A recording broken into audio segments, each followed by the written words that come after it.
자, 이 시간에 우리들에게 주시는 하나님의 말씀을 보겠습니다. 구약 성경 이사야 43장 18절에서 21절까지 이 계시의 말씀을 제가 봉독할 때 하나님의 음성을 다 함께 들으시기를 바랍니다. 너희는 이전 일을 기억하지 말며 옛날 일을 생각하지 말라. 보라, 내가 새 일을 행하리니 이제 나타낼 것이라. 너희가 그것을 알지 못하겠느냐?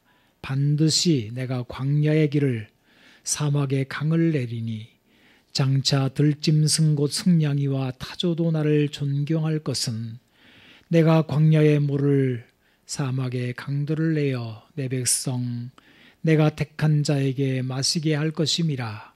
이 백성은 내가 나를 위하여 지었나니 나를 찬송하게 하려 함이니라. 아멘. 코로나19 전염병이 시작된 지도 2년이 다 되어 갑니다. 사람들은 이렇게 말을 합니다. 이 세상은 코로나19 이전과 이후로 나뉜다. 그만큼 코로나19는 전 세계의 맹위를 떨쳤고 사람들의 삶을 바꾸어 놓았습니다. 우리가 성경을 보게 되면 새로운 세상을 시대를 맞는 장면을 찾아볼 수 있습니다. 아마도 가장 인상 깊은 장면이라고 한다면 노아 홍수일 것입니다. 창세기 8장에 보게 되면 노아 홍수가 끝이 났습니다. 방주 안에 갇혀 있었던 노아의 8 식구와 그리고 동물들이 방주의 문을 열고 밖으로 나옵니다. 이제 이들의 눈앞에 펼쳐진 세상은 이전과는 전혀 다른 세상이 되었습니다. 추위와 더위가 쉬지 않는 날씨의 변화가 있고 채소만 먹던 그런 세상에서 이제는 육식도 허락된 변화, 그리고 모든 짐승들이 사람들을 두려워하며 무서워하게 되는 이런 변화들이 생겨나게 됩니다. 이제 노아의 후손들은 새로운 세상을 살게 된 것입니다. 세상이 변하면 부담도 옵니다. 사람들은 익숙한 세상이 편한 거지요. 낯선 세상이 시작되면 거기에 적응도 해야 합니다. 혹시 우리 중에 이민을 해본 사람들이 있는지 모르겠습니다만은 다른 나라에 가서 살게 될 때 세상은 새로운 기회가 되기도 하지만 동시에 큰 부담이 되기도 했을 것입니다. 특히 이전 세상이 재앙으로 멸망한 또 재앙을 당한 경우라면 새로운 세상에 대한 부담과 두려움은 커질 수밖에 없습니다. 여러분, 롯을 보십시오. 롯이 살았던 소돔 그리고 고모라가 불과 유황으로 멸망하였습니다. 롯과 두 딸이 겨우 생명을 건졌습니다. 창세기 19장 후반을 보게 되면 롯이 살아남은 후에 두려워하였다라는 말씀이 나옵니다. 두 딸도 두려움에서 그리고 염려에서 자유하지 못하게 되는데요. 그래서 이 두 딸이 오판을 하게 되지 않습니까? 그들은 이렇게 말을 합니다. 온 세상에 도리를 따라 우리 배필이 될 사람이 이 땅에는 없다. 라고 이 두 딸은 말을 합니다. 아니 여러분, 왜 없습니까? 바로 그 가까운 곳에 큰 집 아브라함도 있지 않았습니까? 그런데 이들은 세상에는 쓸만한 사람이 하나도 없다라고 하는 편협한 생각에 빠졌습니다. 그래서 그들은 아버지 롯과의 근친 상간으로 자녀를 낳게 됩니다. 새로운 세상을 두려움으로 보는 사람이 빠진 함정이라고 할 수 있겠습니다. 노아는 어떻습니까? 노아도 비슷한 면을 보입니다. 홍수 후에 포도주를 마시고 취하여 자녀들 앞에 벌거벗은 몸을 보인 것입니다. 이 사건에 대한 해석은 여지가 있습니다만은 그러나 대체로 학자들은 이것을 노아의 실수로 봅니다. 노아 역시 새로운 세상을 두려움으로 보지 않았을까요? 그 무서운 대홍수의 심판을 겪은 후 외상입니다.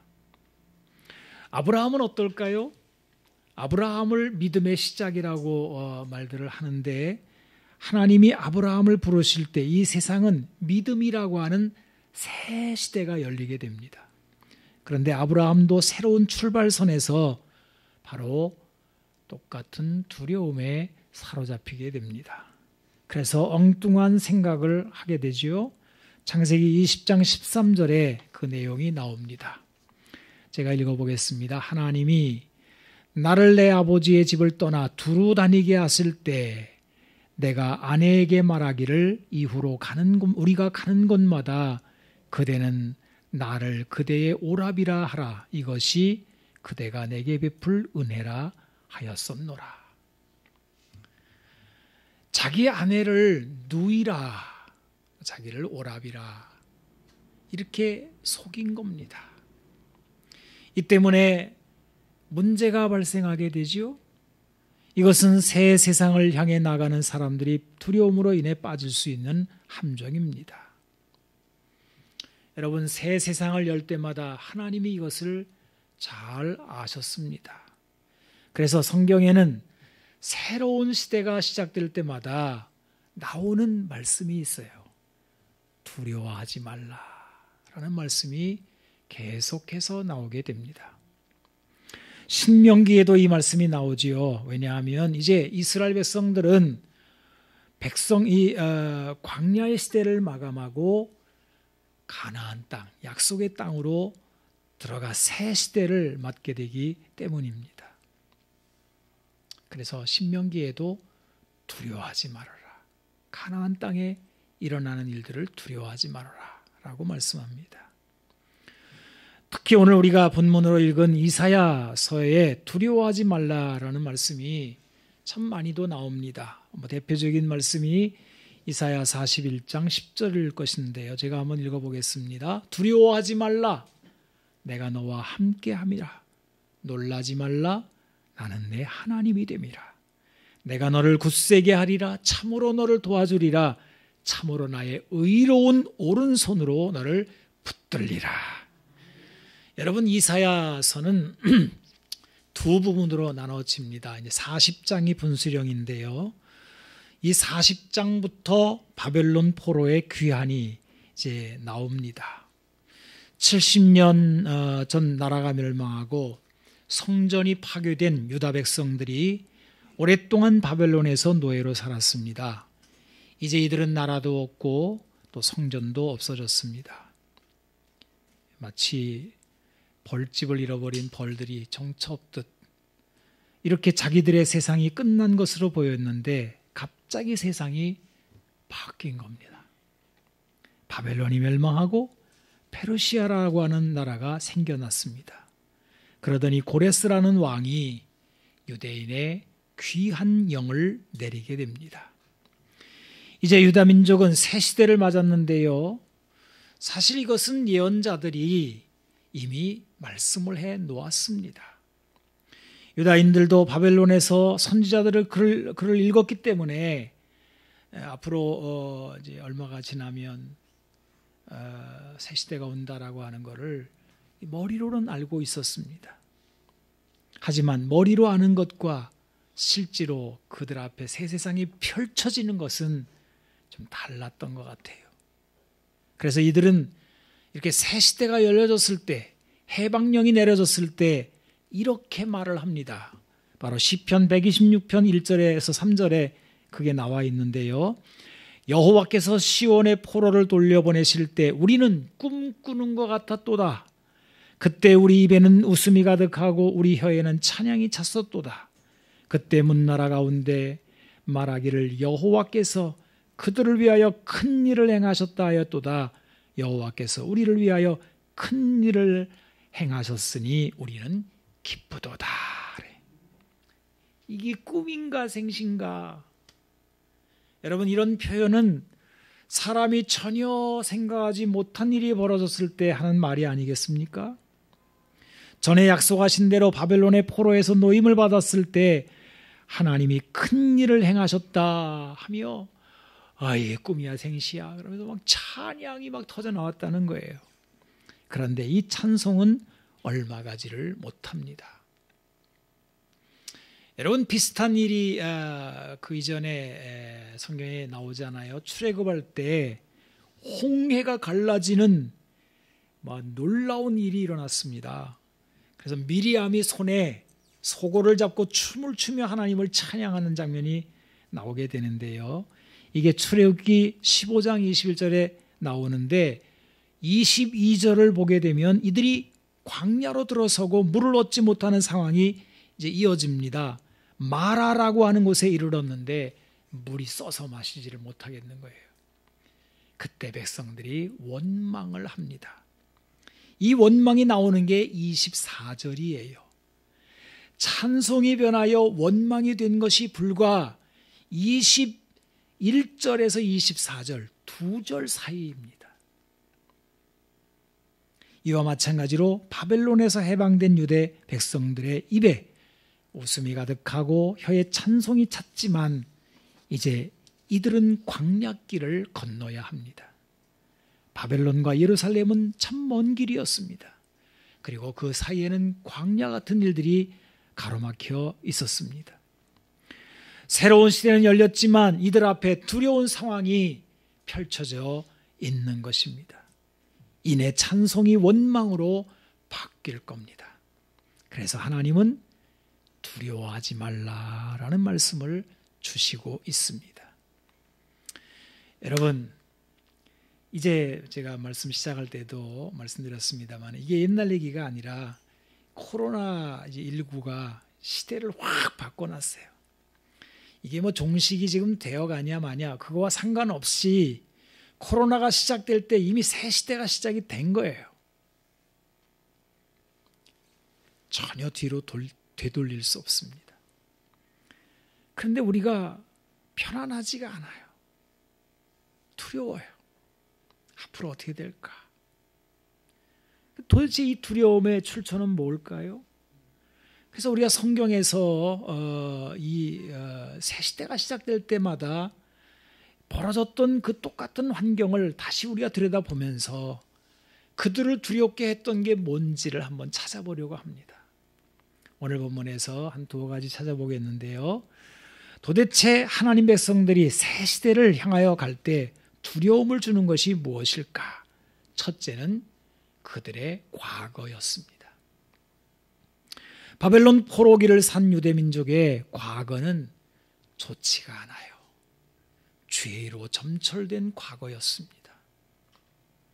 이들은 오래전에 죄지은 죄는 성경에 나와 있는데요. 우상 숭배와 포악과 거짓, 불신앙과 불순종, 개인적인 죄뿐만 아니라 국가 사회적인 죄, 왕들과 제사장들과 선지자들까지 모조리 부패했던 일 때문에 엄청난 무서운 심판을 그들이 당했지 않습니까? 예루살렘이 멸망했습니다. 자, 여러분, 이런 경험을 하게 되면요, 사람은 과거에 매이기 쉽습니다.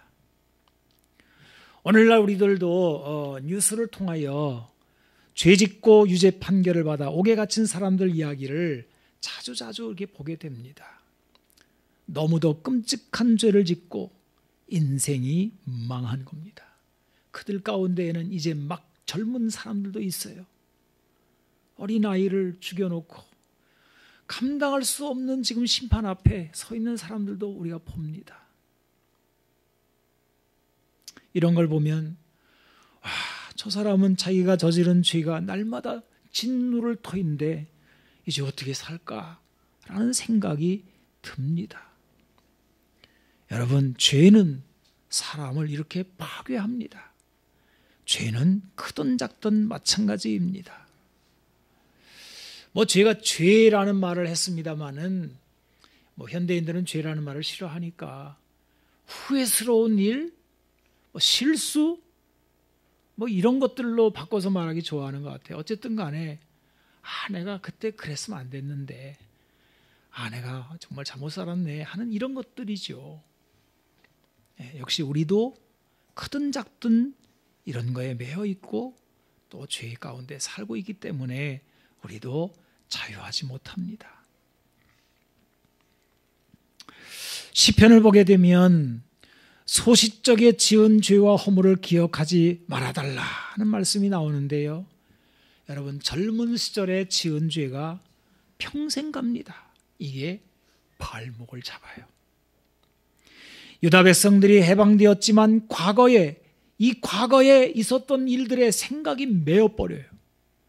우리는 죄 지은 민족이야. 우리 조상들은 죄인이야 하면서 괴로워합니다. 그런데 하나님은 이것을 아시고 말씀하시는 거예요. 너희는 이전 일을 기억하지 말며 옛날 일을 생각하지 말아라. 그래요. 이사야 40장에서는 이렇게 선포합니다. 1절 2절입니다. 너희 하나님이 이르시되 너희는 위로하라. 내 백성을 위로하라. 너희는 예루살렘의 마음에 닿도록 말하며 그것에게 외치라. 그 노역의 때가 끝났고 그 죄악이 사함을 받았느니라. 그의 모든 죄로 말미암아 여호와의 손에서 벌을 배나 받았느니라 할지니라 하시니라. 벌을 충분히 받았다는 거예요. 이제 죄는 사함을 받았습니다. 그러므로 과거에 매이지 말라는 것입니다. 여러분, 이것은 하나님의 선포입니다. 왜 제가 이것을 하나님의 선포라고 강조하여 말씀하느냐 하면, 사람은 세월이 지나도 용서하지 않을 수도 있기 때문입니다. 사람은 과거사를 기억합니다. 그리고 여기에 사람을 메어놓고 정죄하기를 좋아합니다. 그런데 하나님이 푸셨는데 사람에게 매일 필요는 없습니다. 에스라서를 한번 보십시오. 이 포로에서 돌아온 유다 백성들이 예루살렘 성전을 건축하려고 할 때 주변의 대적들이 이제 방해하기 시작하는데, 그 방해하는 방법이 뭐냐면 고발한 거예요. 이들의 고발장 내용이 에스라서 4장에 기록되어 있습니다. 내용이 무엇입니까? 이들은 죄 지은 민족이라는 거예요. 조상들이 죄인이라는 겁니다. 그리고 그 후손들도 악하다라고 하는 그 악평의 고발장 내용을 우리는 성경에서 보게 됩니다. 이 고발로 인하여 성전 건축이 주전 536년부터 520년까지 16년 동안 중단됩니다. 여러분, 16년은 작은 세월이 아니에요. 그냥 그 발목 잡힌 그거 하나 때문에 하염없이 16년 동안 주저앉아가지고, 그래 우리는 죄인이지 뭐, 다들 우리 보고 뭐 이렇게 말하는데 또 자기가 자기를 자책하고 내가 뭘 하겠어 뭐 이렇게 주저앉아 있었어요. 그런데 다시 시작하게 된 경위가 있습니다. 학개와 스가랴 선지자가 일어나 하나님이 너희와 함께 하신다라는 선포를 해요. 여러분, 하나님이 함께 하신다는 말은 무슨 말이냐 하면 죄가 이제는 끝났다라는 거거든요.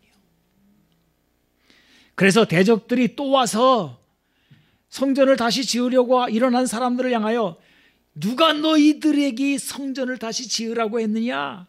라고 막 치고 들어올 때 이들이 뭐라고 대답했는지 아세요? 당당하게 대답하기를 우리는 천지의 하나님의 종이라 이거는 하나님이 하시는 일이라 라는 대답을 합니다. 그래서 다시 조사를 하면서 이제 고레스 왕의 조서가 옛날에 이제 내렸던 조서가 발견돼요. 이게 타당성이 인정되고 그래서 나라에서 국고를 열고 성전 건축의 재정 지원까지 받게 합니다. 그야말로 전화위복이 되었습니다.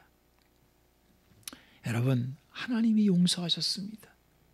하나님의 주권입니다. 하나님이 하시는 일입니다. 물론 이렇게 되기까지 참으로 오랜 고통의 시간이 있었습니다. 그들은 충분히 벌을 받았습니다. 죄는 고통을 동반합니다. 그러나 죄는 최종 권세가 아닙니다.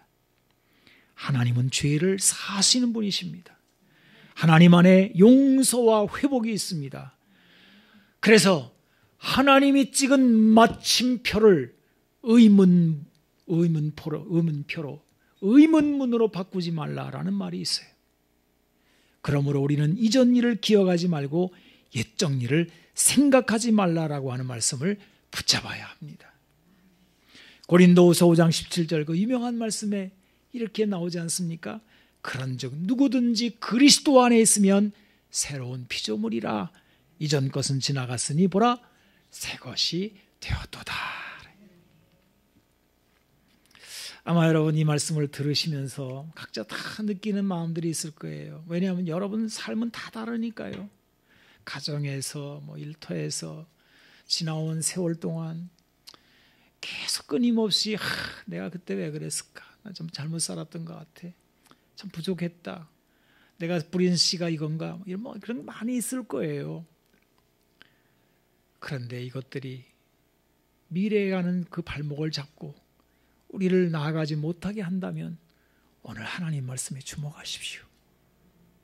하나님이 풀어 자유케 하십니다. 앞으로 나아가라는 겁니다. 그 다음에 둘째, 왜 이들은 이렇게 두려움에 빠졌습니까? 바로 무지입니다. 알지 못하는 데서 오는 두려움입니다. 앞으로 새 세상이 열려가는데 이전과는 다른 세상이 시작되었다고 하는데 이 세상은 어떻게 되는 거지? 내 인생은 어떻게 되는 거야? 우리 교회, 내가 다니는 이 교회의 미래는 뭐지? 또 우리가 살고 있는 이 대한민국은 어떻게 될까? 이런 미래사에 대한 불확실성이 우리를 두려움으로 몰아가게 됩니다. 새 도화지를 받아든 학생이 무엇을 그려야 할지 막막한 듯 우리 삶에 펼쳐지는 새 세상에 대한 막연함이 있는 겁니다. 특별히 나이가 들고 늙으면 이제 몸의 힘은 약해지죠. 정신력도 줄어들죠. 그런데 아직 살아내야 할 삶이 내 앞에 여전히 있지 않습니까? 내 남은 삶은 뭘 할 수 있는 거지? 여기서 오는 두려움이 있을 수 있어요. 야, 이렇게 살다가 내가 꼼짝도 못하고 맨날 딴 사람이 나를 돌봐줘야 되고 그럼 어떻게 되나? 이런 생각도 들 수 있습니다. 그런데 이에 대한 하나님의 말씀은 이것입니다. 보라, 내가 새 일을 행하리니 이제 나타낼 것이라. 너희가 그것을 알지 못하느냐. 여기 보십시오. 하나님이 내가라고 말씀하십니다. 새 일을 행하시는 주체는 하나님이시라는 것입니다. 이사야서에서는 새 일을 행하시는 하나님이 어떤 분이신지에 대한 말씀으로 가득합니다. 많은 지면을 할애하여 하나님은 어떤 분이시냐 하는 것을 계속해서 선포해요. 우상과 하나님이 어떻게 다른지를 말씀합니다. 이 세상이 하나님의 주권 아래 있음을 말씀합니다. 자연세계도 하나님이 다루시며 하나님의 뜻에 순복함을 말씀합니다. 아주 자세하게 반복하여 말씀을 해요. 왜 그럴까요? 하나님의 백성들이 무지하고 유약하기 때문입니다. 여러분, 오늘 본문의 말씀 우리가 중간에 잘라 읽었습니다만 그 다음에 이어나오는 말씀을 보십시오. 하나님이 새 일을 행하시겠다는 선포를 하셨지만 이스라엘 백성은 여기에 바르게 응답하지 못합니다. 여러분, 이사야 43장 22절로 24절 한번 보겠습니다. 그러나 야곱아, 너는 나를 부르지 아니하였고 이스라엘아, 너는 나를 괴롭게 하였으며 내 번제 양을 내게로 가져오지 아니하였고 내 제물로 나를 공경하지 아니하였느니라. 나는 제물로 말미암아 너를 수고롭게 하지 아니하였고 유향으로 말미암아 너를 괴롭게 하지 아니하였거늘 너는 나를 위하여 돈으로 향품을 사지 아니하며 희생의 기름으로 나를 흡족하게 하지 아니하고 내 죄짐으로 나를 수고롭게 하며 내 죄악으로 나를 괴롭게 하였느니라. 여러분, 왜 하나님의 백성들이 하나님 앞에 이런 모습을 보이는 것일까요? 그건 하나님에 대해서 무지하고 믿음이 유약하기 때문입니다. 약한 믿음 아래 보게 되면 세상이 하나님보다 더 커 보여요. 현실이 하나님의 약속보다 더 커 보입니다. 그래서 말씀을 들어도 그때뿐입니다. 아니, 놀라운 약속의 말씀을 듣고 나가도 하나님을 찾지 않아요. 분명히 말씀하셨거든요. 두려워하지 말라. 내가 너와 함께 할 거야. 내가 오른손으로 너를 붙들어 줄 거야. 근데도 그 말씀을 들어도 하나님을 생각하지 않아요. 그리고 그 다음에 계속 그 말씀이 뭔지를 계속 연구하고 말씀을 붙들어야 되는데 예배에도 나오지 않습니다. 이들은 자신들의 무지와 유약함에서 떠날 줄을 모릅니다. 그래서 이사야서에서는 다시 하나님이 어떤 분이신지를 가르치는 말씀이 계속 반복적으로 나오는 거예요. 특별히 이사야 44장 24절 28절을 보게 되면 하나님이 어떤 분이신지 7가지 일로 가르칩니다. 여러분 이 부분을 한번 보십시오. 내 구속자여 모태에서 너를 지은 나 여호와가 이같이 말하노라. 나는 만물을 지은 여호와라. 홀로 하늘을 폈으며 나와 함께 한 자 없이 땅을 펼쳤고 헛된 말을 하는 자들의 징표를 폐하며 점치는 자들을 미치게 하며 지혜로운 자들을 물리쳐 그들의 지식을 어리석게 하며 그의 종의 말을 세워주며 그의 사자들의 계획을 성취하게 하며 예루살렘에 대하여는 이르기를 거기에 사람이 살리라 하며 유다 성읍들에 대하여는 중건될 것이라. 내가 그 황폐한 곳을 복구시키리라 하며 기품에 대하여는 이르기를 마르라. 내가 네 강물들을 마르게 하리라 하며 고레스에 대하여는 이르기를 내 목자라. 그가 나의 모든 기쁨을 성취하리라 하며 예루살렘에 대하여는 이르기를 중건되리라 하며 성전에 대하여는 내 기초가 놓여지리라 하는 자니라.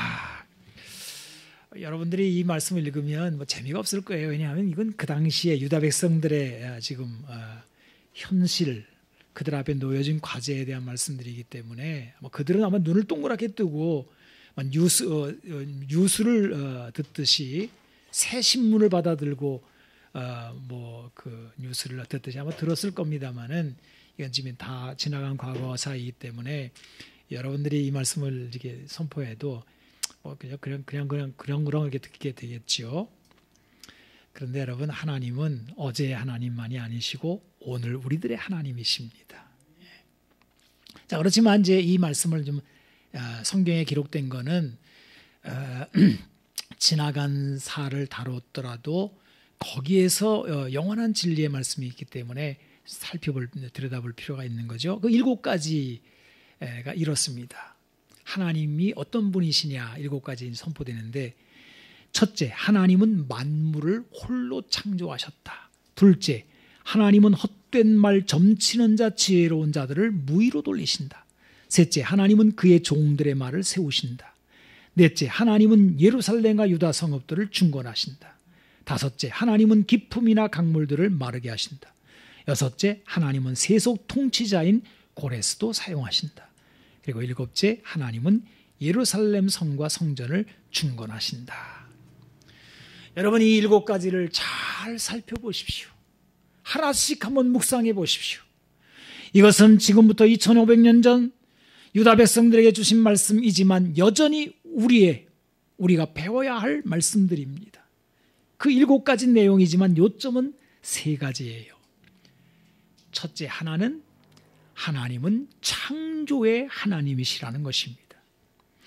이 세상의 만물을 하나님이 창조하셨습니다. 홀로 창조하셨다라고 하십니다. 세상의 창조자가 하나님이시라고 하는 이 지식은 새로운 세상 역시 하나님의 손 아래 얼마든지 가능하다는 믿음을 가져오게 됩니다. 여러분, 하나님이 세상을 창조하셨습니다.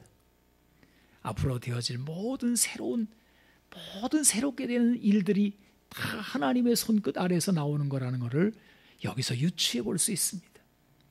그리고 또 하나, 두 번째는 하나님이 하시는 일은 특별히 새 시대를 열어가는 앞으로 되어질 모든 일들에 대한 것은 이 세상에 그 어느 누구도 예측할 수 없다는 선포입니다. 세 부류의 사람이 나오죠. 헛된 말들을 하는 자들의 징표, 점치는 자들, 지혜로운 자들. 이 세 부류로 나타나는 자들이 하나같이 빗나가요. 다 헛다리를 짚습니다. 하나님은 이 세상에 지혜롭다는 자들의 지혜를 무의로 돌리시는 분이십니다. 여러분, 코로나19가 이렇게 세상을 강타할지 누가 알았습니까? 이 일뿐이 아닌 거지요. 특별히 중요한 사건이 역사에 나타나는데 아무도, 세상에 지혜롭다는 사람이 아무도 이걸 몰라요. 말씀에 사로잡힌 자 외에는 몰라요. 그게 뭡니까? 예수 그리스도 사건입니다. 예수 그리스도의 십자가와 부활에 있어서 이 세상의 지혜는 아주 어리석어집니다. 이들은 하나님의 택하신 도를 버립니다. 그러나 건축자들의 버린 돌이 머릿돌이 되게 하신 분이 하나님이신 거예요. 2000년 전 사람들이 예수님을 십자가에 못 박아 죽였습니다. 예수님을 버린 거죠. 그런데 지나고 보니까 예수님은 이 세상의 역사를 BC와 AD로 나누시는 세상의 모퉁이돌이 되어 계신 거예요. 이것이 하나님의 지혜요, 능력이라는 것입니다. 그리고 셋째는 무엇입니까? 모두 다 당대, 그 당시 2500년 전 예루살렘 중건에 대한 내용들이 쭉 나와요. 예루살렘은 다 파괴되었습니다. 수십 년 동안 방치되어 있었습니다. 그 방치된 땅마저도 내 마음대로 할 수 없는 주변에 대적들이 막 주무르고 있는 땅인 거예요. 다른 사람들이 다 차지하고 있는 형편입니다. 그런데 하나님은 그의 종들인 선지자들과 그리고 말씀의 종들을 통해서 예루살렘의 회복과 중건이 이루어진다라고 말씀하고 있는 것입니다. 여기에 기품이나 강물이라고 하는 표현이 나오는데 그것은 유다 백성들이 예루살렘으로 돌아가는 것을 가로막는 장애물들에 대한 것들입니다. 이것들이 앞에 다 가로막고 있으니까 이 유다 백성들은 해방이 되어도 막막한 거예요. 우리 힘으로 저걸 어떻게 해결해? 못해. 우리 못 가. 그런가 하면 정치적인 장애도 만만치 않습니다. 당시 유다 백성들은 정치적인 배경이 없었어요. 그런데 하나님은 기품이나 강물들은 말려버리시고 또 정치적으로는 세속 정치인이라고 하는 고레스마저도 내가 기름 부어 내 마음대로 쓰는 내 종이야 라고 하면서 하나님의 백성들이 살 만한 곳으로 예루살렘과 유다 성읍들을 중건하시겠다라고 말씀하시는 거예요. 이것이 새 일을 행하시는 하나님이시라는 겁니다. 이것을 본문에는 뭐라고 되어 있냐면은 광야에 길을 내고 사막에 강을 내리라 라는 표현으로 나오는 것입니다. 과연 하나님의 말씀대로 유다 백성들은 예루살렘을 중건합니다. 이들이 어떻게 그 먼 길을 무사히 왔으며 그 막막한 듯 보이는 다 허물어진 예루살렘을 중건하였는지에 대하여는 에스라서 느헤미야서에 자세하게 나와 있으니 여러분들이 살펴볼 수 있습니다. 이들은 그들 앞에 펼쳐진 새 세상에 대한 두려움을 바로 주님의 말씀으로 극복한 것입니다. 그러나 그것은 쉽게 이루어진 것은 아니었습니다. 낙심하고 주저앉기를 여러 번 그때마다 두려워하지 말라 격려하시고 또 표적을 보여주시고 필요한 물질과 사람 붙여주시고 하나님의 세심한 돌봄 속에서 이루어져 나간 것들입니다. 오늘 본문의 말씀은 하나님의 백성들을 부끄럽게 하는 그런 말씀이 한 부분 나와요. 그것은 들짐승들이 하나님을 존경한다는 20절 말씀입니다. 여러분 20절 한번 다시 보십시오. 장차 들짐승 곧 승냥이와 타조도 나를 존경할 것은 내가 광야의 물을 사막의 강들을 내어 내 백성 내가 택한 자들에게 마시게 할 것임이라. 난데없이 왜 들짐승들을 등장시킵니까? 하나님이? 이 말씀은 아마도 하나님 백성들이 바벨론에서 예루살렘으로 돌아올 때 광야의 길이 생기고 사막의 강이 생겨날 때 먼저 동물들이 혜택을 받아 누리는 모습에 대한 말씀일 것입니다. 여러분 뭐 이상하게 생각할 거 없고요. 우리는 한 번씩 이상 기온을 경험할 때가 있습니다. 그래서 그토록 비가 내리지 않던 사막 지역에 갑자기 비가 내리고 강물이 생겨난다. 뭐 이런 뉴스들이 뭐 100년에 한 번씩 뭐 50년에 한 번씩 그런 일이 일어난다. 뭐 이런 이제 뉴스들을 우리가 지금 모두 봅니다만은 이제 하나님께서 이때 아마 이런 일들을 행하셨던 것 같아요. 그래서 이렇게 갑자기 이렇게 광야에 이제 비가 오고 그러니까 여러분 광야에 아무것도 없는 것 같아도요. 순식간에 비가 내리면 순식간에 사막의 꽃들이 피어나고 온갖 동물들이 찾아들면서 낙원이 됩니다. 이것은 자연현상에 불과한 것만은 아닙니다. 하나님이 그의 백성들의 가는 길을 여시는 때에 일어나는 기적들입니다. 아마 야생동물들이 이때 혜택을 누렸던 것 같아요. 그때 막 새끼들을 낳고 막 벌쩍벌쩍 뛰면서 좋아하고 막 이랬던 것 같겠죠. 그런데 성경은 들짐승들이 자연의 혜택을 말없이 누리지는 않는다라고 말씀합니다. 이 말 못하는 동물들, 전혀 길들여지지 않는 야생동물들이 하나님을 존경한다라고 지금 말씀하고 있어요. 왜 이런 말씀을 하시는 것일까요? 이것은 미련하고 둔한 하나님의 백성들을 부끄럽게 하시는 말씀들입니다. 여러분, 어떤 때는요, 우리가 동물들보다 못한 그런 경우가 있습니다. 그래서 예레미야서 그 8장 7절에 보게 되면 예레미야 선지자가 하나님의 백성들을 부끄럽게 하는 말을 이렇게 하잖아요. 공중의 학은 그 정한 시기를 알고 산비둘기와 제비와 두루미는 그들이 돌아올 때를 지키거늘 내 백성은 여호와의 규례를 알지 못하도다. 뭐 간단하게 말하면 이 동물들보다 못하잖아. 너희들이 어떻게 사람이 동물들보다 못하냐, 그렇게 감각이 없냐, 이런 말이죠. 여러분, 발람 선지자, 민수기에 나오는 말씀이잖아요. 당나귀한테 책망을 받습니다. 지가 제일 잘난 줄 알았어요. 이게 당나귀를 막 때리고 말 안 듣는 당나귀 이랬더니 당나귀가 당신은 하나님의 말씀을 듣습니까? 이러면서 대드는 거예요. 여러분, 애들이 우리를 교훈할 때가 있어요.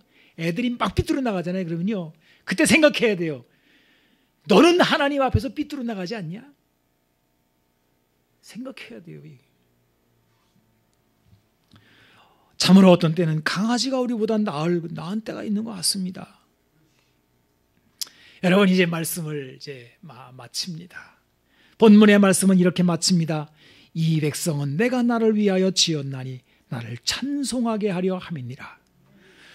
무슨 말씀입니까? 그 동물들로 인하여 우리를 부끄럽게 하시면서 하나님의 백성들아, 두려워하는 하나님 백성들아, 다시 찬송의 자리로 돌아와라, 그 말이에요.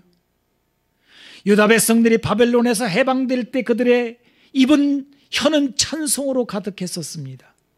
그런데 그들 앞에 펼쳐지는 새로운 세상 앞에서 두려움에 사로잡히며 이 찬송을 잃어버렸을 때 하나님께서는 다시 찬송의 자리로 돌아와라, 너희들은 찬송하는 게 마땅한 존재들이야 라고 말씀하시는 거예요. 여러분, 이 찬송 그 말씀에다가 예배라는 말을 집어넣어도, 하나님을 경외한다는 말로 집어넣어도, 하나님을 존경한다는 말로 집어넣어도 아마 내용은 같을 것입니다. 우리는 코로나19를 지나면서 새 세상을 맞았습니다. 이제 우리 중 아무도 코로나19 이전의 세상으로 돌아가지는 못합니다. 세상이 달라진 것입니다.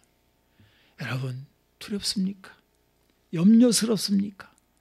막막합니까? 우리는 하나님의 백성들입니다. 언제나 새 시대를 여시는 분은 하나님이셨습니다.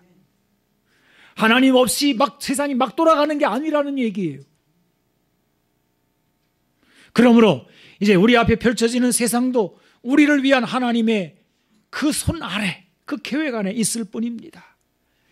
강하고 담대하십시오. 다시 한번 하나님이 하시는 말씀을 들어보십시오.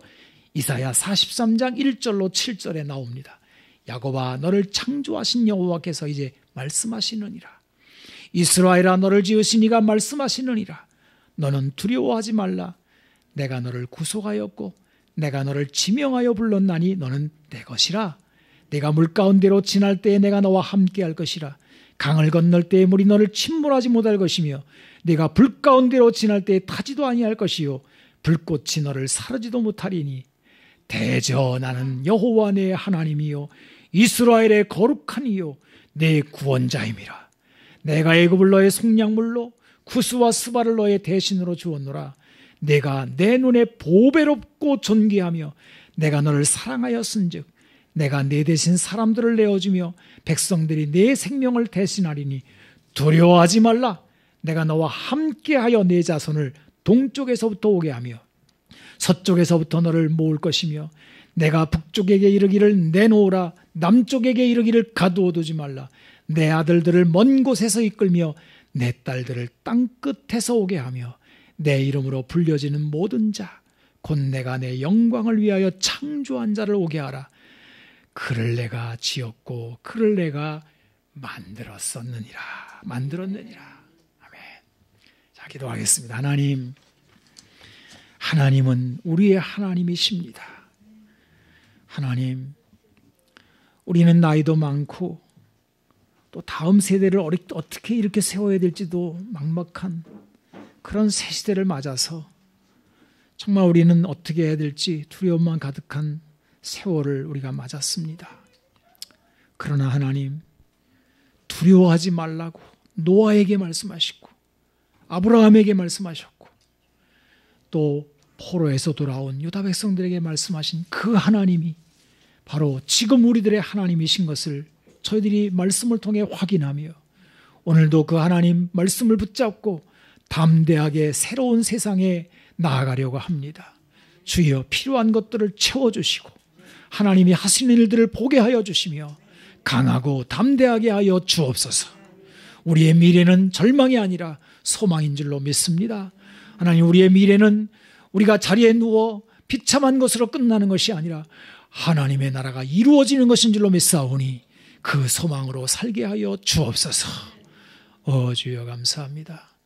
우리를 붙들어 주시는 우리 구주 예수님의 이름으로 기도하옵나이다. 아멘.